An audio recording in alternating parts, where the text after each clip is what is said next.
Soy un payaso tocapelotas, histriónico, arrogante, bocazas, un frívolo, un cabrón egocéntrico y un ciclotímico. Esta es, o era, la carta de presentación de Javi Giner. Muy buenas noches. Hola, buenas noches, Aimar. De todo esto que he dicho, de toda esta que era tu carta de presentación, ¿qué sigues siendo? Payaso y experto en hacer el ridículo sin pretenderlo, creo que sigo siéndolo y lo seré hasta el día que... Soy muy memo y tengo un sentido del humor muy absurdo y tal. Y espero pues que, yo qué sé, pues arrogante, tocapelotas y todas esas cosas. Digamos que las partes negativas espero haberlas domesticado un poquito. Las he domesticado, quiero decir, sí.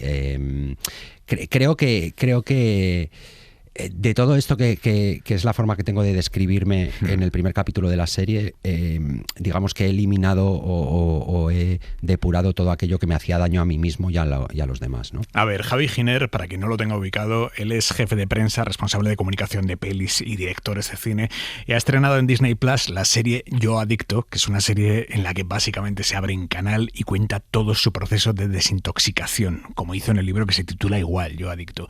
Y es una serie, Giner, que es ante todo muy valiente, porque más allá de lo que cuentas, que también, tú expones a un personaje que eres tú, que es un personaje que muchas veces es desagradable, es despreciable hasta cierto punto, y que hayas tenido la valentía de enseñarte, de enseñarnos ese Ginés despreciable en algunos puntos. Eso es muy bestia. A ver, yo cuando empiezo a trabajar en el desarrollo de la serie, sí adquiero un compromiso conmigo y con la realidad, en el sentido de que ya que voy a contar esta historia, voy a...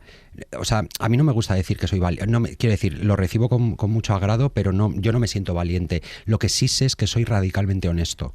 Y eso ha sido un empeño que yo he tenido desde el principio, de intentar contar una historia de estas características con una honestidad radical, de contar las cosas como son.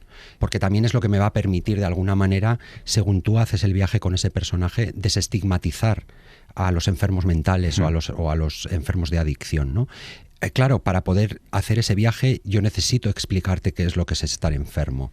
Y el gran drama de una enfermedad como la adicción es que te convierte en alguien absolutamente despreciable y en alguien que no eres tú. Yo lo comparo mucho como con la invasión de los ultracuerpos, que es como que tiene tu aspecto, pero ya no eres tú, ¿no? Entonces hay una fina línea en el capítulo 1, que además yo lo trabajamos muchísimo con Uriol, especialmente en el capítulo 1 y en el 2. Uriol Pla es el actor que te interpreta. Correcto. El Uriol Pla interpreta a Javier Giner en la ficción. Trabajamos mucho el construir ese personaje que, como bien dices, es un gilipollas y al cual yo hoy en día le pegaría una patada en la boca porque es absolutamente insoportable, pero debajo de eso, en su mirada siempre hay una herida. Y todo eso que está ocurriendo y que te está sacando de quicio y que te está resultando insoportable, tú como espectador sabes que viene de un lugar que todavía no has descubierto cuál es, pero que la propia serie te va a llegar a descubrir. Explícame la decisión, no sé si dramática, artística o de autoprotección tuya de... tú consumiste droga durante 10 años, los últimos 3 años fueron muy bestias, que es cuando tocaste fondo, y esto en la serie ocupa muy poquito tiempo. Sí. Explícame esa decisión. Bueno, esa decisión viene porque realmente esa parte no me interesa, y además esa parte, digamos, que se ha contado infinidad de veces en la ficción. O sea, claro, la toxicomanía o la drogadicción, entre comillas, la parte más llamativa es justamente esa, ¿no? La de normalmente las ficciones que se acercan a procesos de este tipo cuentan la parte más dramática, la parte más oscura, la parte más destructiva, ¿no? Yo tenía un prejuicio que era, ya verás que me voy a encontrar una serie en la que todo sean chills, drogas, claro, y tal, y me diste 10 minutos. O menos, o menos. Porque justamente la historia que yo estoy contando es la otra. Claro. Es qué ocurre después de eso, ¿no? O sea, a mí no me interesa el contar, o sea, porque al final o sea, las drogas, la adicción, es casi una excusa para hablar de otras cosas, ¿no? Porque justamente esa es la malinterpretación de la adicción. La adicción son drogas o actividades adictivas o no sé qué. No. O sea, ese es el síntoma. O sea, los 10 minutos o los 7 minutos que ocupan es que va de eso. Va de que Yo Adicto no va de las drogas. va del ser humano que está por debajo de las drogas y va de cómo reconstruir ese ser humano. ¿Qué ideas tenemos preconcebidas y son erróneas quienes no hemos estado en clínicas de desintoxicación sobre las clínicas de desintoxicación? Porque para mí ha sido un impacto ver cómo muestras la clínica, sus dinámicas, claro. su ambiente interno. Bueno, yo tenía ahí es verdad que tenía un compromiso férreo con lo que es la realidad y con explicarlas con toda la honestidad posible y sobre todo, venga a repetir esta palabra, ¿no? Pero humanizar a las personas enfermas, ¿no? Pues por ejemplo, hay en torno a la adicción y a las clínicas hay muchísimos lugares comunes, estereotipos y a ver, no te diría bulos, ¿no? Pero se habla con una frivolidad de esos espacios, pues por ejemplo, que son psiquiátricos. No son psiquiátricos, aunque yo he compartido, aunque hay personas que sufren de enfermedades mentales, ¿no? O no son hospitales, o no sé cómo decirte, esta idea preconcebida de es que las clínicas de desintoxicación están llenas de famosos o de hijos de famosos. Pues bueno, en la serie lo muestro y yo en mi ingreso comparto ingreso con hijos de familias desestructuradas en riesgo de exclusión social, hijas de políticos, médicos, pintores de chapa, electricistas, gerentes de bares de pueblos de 400 habitantes. Son espacios muy desconocidos y muy juzgados, ¿no? Y está un poco esta especie de lugar común, igual que cuando yo te digo yonki, ¿no? Yo te digo la palabra yonki y en tu cabeza inmediatamente aparece un heroinómano con la aguja en el portal en los 80, pues pegando el palo a una señora mayor para conseguir caballo, ¿no? Resulta que el que tienes enfrente también es yonki y no tiene nada que ver con ese imaginario, ¿no? Hay una frase de uno de tus personajes, un paciente de esa clínica, que dice: los de coca vais de finos, pero aquí dentro somos todos iguales. Y es verdad. Es literal, sí, literal. Además, el personaje, esa frase la dice el personaje de Victoria Albengo, que interpreta a una heroinómana. Y ese personaje para mí es muy importante, no solo en la serie, también es en mi vida. Quiero decir, es un trasunto de una persona real que yo conocí, porque cuando yo entro en la clínica de desintoxicación, claro, yo vengo del mundo del cine, ¿no? Y entonces yo soy pues el chupichachi guay, brilli, cocainómano, Ibiza, ¿no? Y claro, y de repente llego allí y me encuentro pues con una persona como el personaje que interpreta Vicky, que es, bueno, pues tu idea de yonki, ¿no? De una mujer heroinómana, con el perro, con una dentadura absolutamente destrozada, con un nivel cultural bajísimo, o sea, la persona más opuesta, ¿no? A con quien yo querría compartir mi tiempo. O una persona que yo igual, si me la hubiese cruzado por la calle, me hubiese cambiado de acera, ¿no?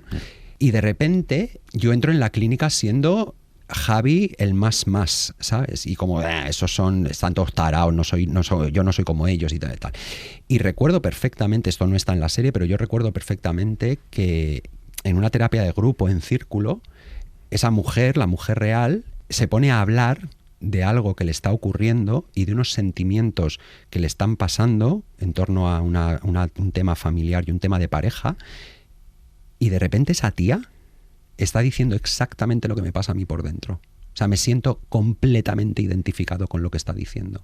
Y claro, ahí se caen las máscaras. Ahí ya no hay dientes rotos, ahí ya no hay sustancias, ahí ya no hay que esa mujer, por las razones que sean, no tiene una higiene envidiable. Ahí lo que está hablando es la tripa del ser humano. Y es una conexión, y te das cuenta de cómo, de alguna manera, todo lo que estás construyendo es una especie de fachada que te está como protegiendo, pero que no estás hablando desde tu realidad, ¿no?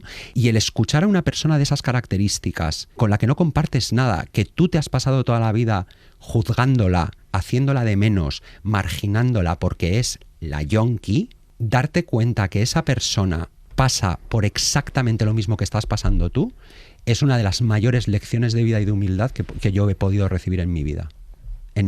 Es muy revelador del gilipollas en el que te has convertido. Hay algo muy bestia que cuentas en la serie, y es que muchas de las personas con las que compartiste tu tiempo no lo han podido contar, o bien porque se suicidaron, o bien por una sobredosis.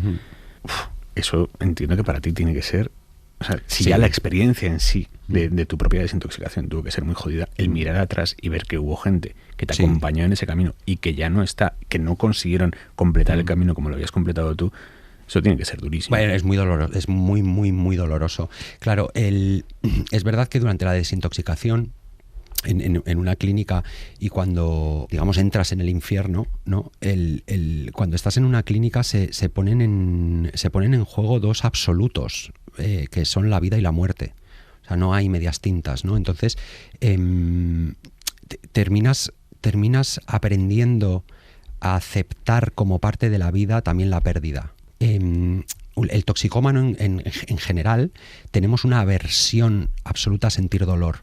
Entonces queremos escapar de ese dolor como sea, ¿no? Y una de las enseñanzas de una clínica de desintoxicación es a gestionar el dolor, porque el dolor forma parte de la vida. Tú no puedes estar escapando de tu miedo y de tu dolor continuamente. Llega un momento en el que les tienes que hacer frente, ¿no? Y claro, el tema de perder a compañeros y a compañeras por el camino de maneras muy brutales y muy dolorosas, lamentablemente también forma parte del camino, y son pérdidas que yo creo que todos los que compartimos procesos de este calado, de alguna manera, tenemos en común, porque es lo que te digo, es que realmente, claro, cuando tú hablas de la adicción, que también es importante decirlo, o sea, adicto no es la persona que consume, adicto es la persona que no puede dejar de consumir, ¿no? Y que se está destrozando la vida y aún así no puede parar, ¿no? Entonces, la adicción te lleva a un extremo en la vida en lo que existe es la vida o la muerte. O sea, yo tuve que parar porque tenía la sensación por dentro que yo me moría, y vamos, o si no me moría, me mataba. Y lamentablemente hay gente que sí, que se ha quedado por el camino y que no lo ha logrado contar, ¿no? Y voy más allá. Hay mucha gente que dicen que es una serie dura, que es una serie muy cruda, que es una serie... La realidad es muchísimo más dura de la que planteo en la serie. Muchísimo más. Yo he visto verdaderas y he experimentado verdaderas pues salvajadas, o sea, verdaderas salvajadas de cosas muy, muy, muy dolorosas. Se me hace más difícil pensar que pueda haber algo más duro o más crudo que, y sin hacer grandes spoilers, porque esto está bien al principio de la serie, que la escena en la que cuentas tu hundimiento total, que es cuando tu madre tiene que ir a rescatarte, tú estás en un hostal con dos chaperos, habéis pasado la noche, tú estás drogadísimo hasta arriba, y no tienes dinero para pagar a estos chicos, y estos chicos dicen que hay que pagarles, porque si no, no se van. Y llega tu madre y te rescata de ahí. ¿Tú has superado eso? Sí, pero vamos, lo digo en la serie, fue probablemente, yo en ese momento entendí que el trauma no solo es algo que te pueden causar los demás, sino que también te lo puedes causar tú a ti mismo. Para mí ese momento fue uno de los momentos más traumáticos de mi vida, que me costó muchísimo tiempo, mucho esfuerzo y tal, trabajarlo. Fíjate, estuve muchísimos años sin ser capaz de verbalizarlo. No conseguía contarlo. No conseguía contarlo porque había habido el dolor que yo sentía de ver los ojos de mi madre y la forma de mirarme de mi madre, de haberle obligado de alguna manera a esa persona, que es la persona que más quiero en el mundo, a presenciar algo que una madre no debería de ver jamás. A mí me persiguió durante muchísimo tiempo. Ahora ya sí lo he superado. Quiero decir, el hecho de que estemos ahora, yo te haya preguntado por ello, que tú estés hablando de ello, esto no pues es una salvajada para ti. No, fíjate, fíjate, me lo estabas preguntando y te voy a ser sincero, estaba pensando si decirte, ocurrió a 2 calles de aquí, ocurrió a 2 calles de este estudio, y yo sé perfectamente dónde ocurrió, y yo durante muchísimo tiempo no he pasado por ahí. Hay lo que yo le llamo el camino de la vergüenza en la serie, que es el momento en el que salen de ese hostal y digamos que la madre va delante y el hijo, y Uriol, Javier, va detrás. Eso ocurrió aquí a 2 calles de ese estudio. No es una salvajada porque está superado y porque yo en estos 16 años he sido capaz y he tenido la oportunidad de reparar todo el daño que hice, de tener 1000 conversaciones con mi madre, de pedirle disculpas, de aprender a quererla de manera sana. Quiero decir, o sea, hay mucha reparación hecha, hay mucho trabajo hecho, y eso me permite poder hablar de ello, sí. Pero durante mucho tiempo no fue así. Pero te digo una cosa, esa es mi historia personal. Casi todas las personas adictas tienen una historia de esas características, y peores, y mucho peores. ¿Cómo ha sido ver esta serie con tus padres? Pues hombre, ha sido tremendo. Bueno, ha sido tremendo.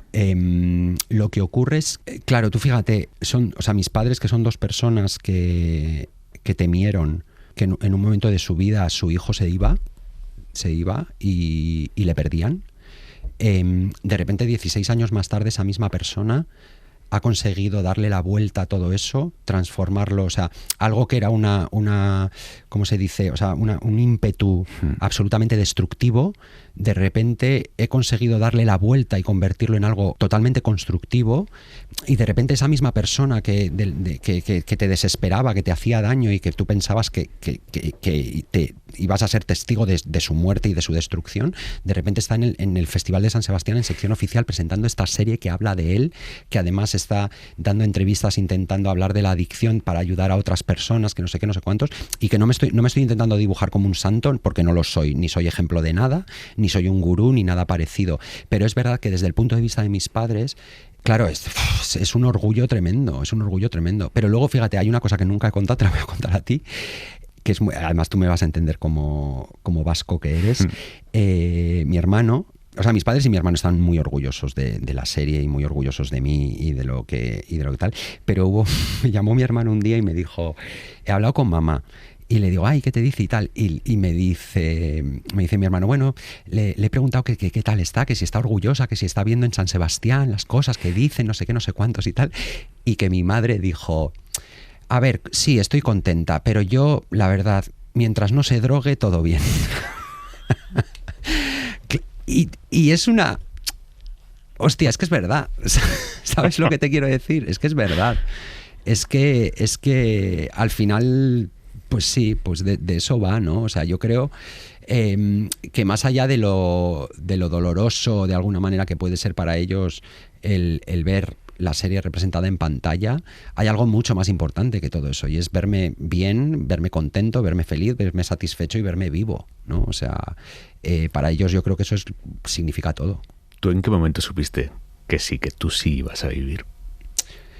Qué buena pregunta, Aimar. Yo creo que en algún momento en la clínica de desintoxicación alguien, Anaís, un terapeuta, me dijo, está todo en tus manos, todo depende de ti. Y yo ahí decidí que yo salía adelante, sí. Y aún así, con ese propósito, costó mucho. O sea, no es un camino de rosas, no es un camino fácil. Bueno, de hecho hay un momento en la serie en el que el personaje del psicólogo le dice a Javier, le dice, no hay atajos, tiene que doler. Porque todo lo que de alguna manera deconstruyes para volver a construir produce muchos cambios y mucho dolor, ¿no? Y cuesta mucho salir. Si no costase salir, si no fuese un esfuerzo y una dedicación y un ponerlo todo encima de la mesa, pues evidentemente no sería una enfermedad y no existiría el problema, ¿no? Pero claro, o sea, empezar a vivir sobrio y darte cuenta la manera tan destructiva en la que yo había convertido mi vida, ¿no? El empezar a valorar pequeñas cosas, el empezar a vincularme de otra manera. Yo ahora digo mucho, ¿no? Yo digo, hubo un espacio temporal, nada más salir de la clínica de desintoxicación, en la que yo, entre comillas, para que nos entendamos, tenía prohibido beber, ¿no? O sea, yo no podía beber, o yo no podía drogarme, o yo no podía, ¿no? Era como la privación, ¿no? Y sin embargo, yo ahora, 16 años más tarde, o sea, no bebo porque no quiero, ¿no? O sea, ya no vivo con el peso de esa renuncia. O sea, lo que sí vivo es con el regalo de una oportunidad, ¿no? O sea, yo he experimentado mi vida sobrio estos últimos 16 años y no lo cambio por nada. ¿Tú estás curado? Sí, yo creo que sí. Es decir, o sea, a ver, adicto se es por toda la... Quiero decir, está esta frase hecha, ¿no? Siempre se es adicto, ¿no? Pero es verdad que esa persona que estaba tan desestructurada internamente, ahora está estructurada, ¿no? Está estructurada, tengo unas capacidades, unas herramientas, una gestión emocional, un trabajo, pero bueno, yo 16 años más tarde sigo haciendo terapia todas las semanas. Yo sigo estando súper al loro o sea, no terapia acerca de la adicción, sino terapia por salud mental, quiero decir, de lo que me pasa en el día a día. O sea, hay muchas cosas que yo aprendí en una clínica de desintoxicación que sigo aplicando a día de hoy.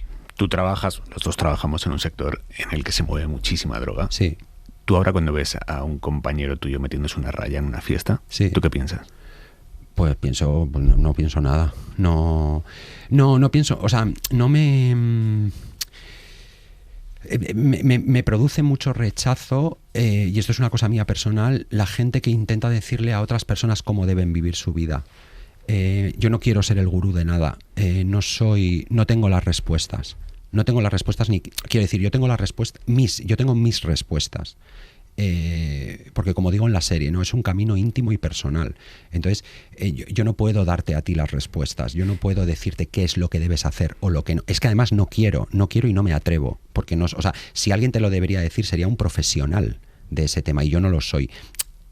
Con eso lo que quiero decir es que no voy por la vida dándole el coñazo a la gente diciéndole que las drogas son malas. Primero porque no sirve de nada. Yeah. Quiero decir, yo no me drogaba porque pensaba que las drogas fueran buenas, ¿sabes? Entonces esto de las drogas son malas no sirve de nada, de nada. Nadie se droga porque piense que... O sea, no es como quien se toma un zumo de naranja porque tiene vitamina C. ¿Sabes lo que te quiero decir?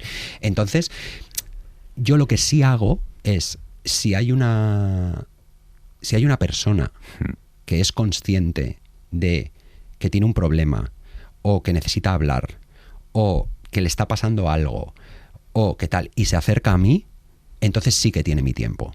O sea, tiene mi tiempo, tiene mi oído, tiene mi consejo, pero si me lo piden, ¿no? Quiero decir, o sea, vivimos en una sociedad muy adictiva. Quiero decir, hay muchísima gente ahí fuera que es adicta y no lo sabe.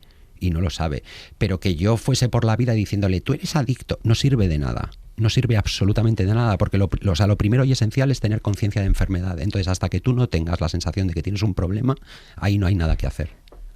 ¿Cómo has reconstruido tu relación con un sexo sano, que no estuviera atravesado por la adicción, por la compulsividad?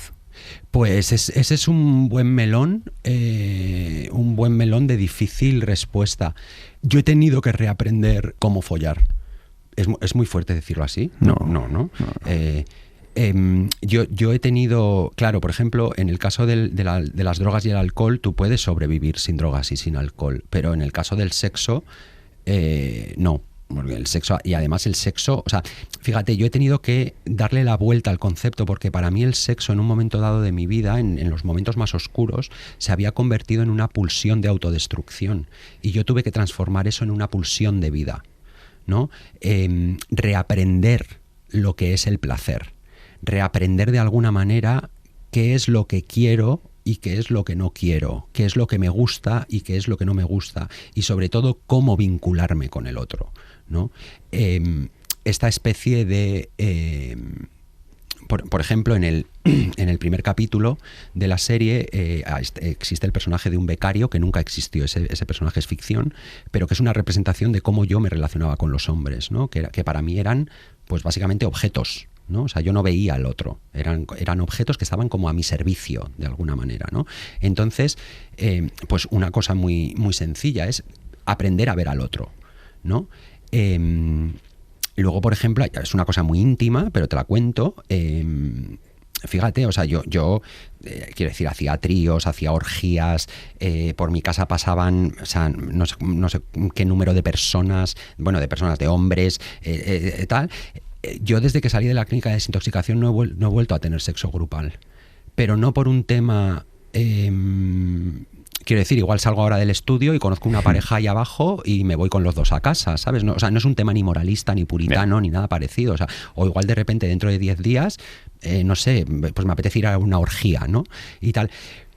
Pero hay muchas cosas que esa compulsividad te hace hacer que no son elecciones libres, que no son elecciones conscientes de decir, me quiero follar a 10, ¿sabes? Sino que de repente te encuentras follándote a 10 sin saber muy bien cómo has terminado ahí, ¿sabes? Entonces, yo he tenido que de alguna manera analizarme interiormente para entender quién soy yo, qué es lo que me provoca placer, cómo quiero vincularme con el otro, y entender que el sexo, más que un castigo, que era como yo lo utilizaba, es una pulsión de vida y es uno de los grandes placeres que tenemos los seres humanos, ¿no? Follar, quiero decir.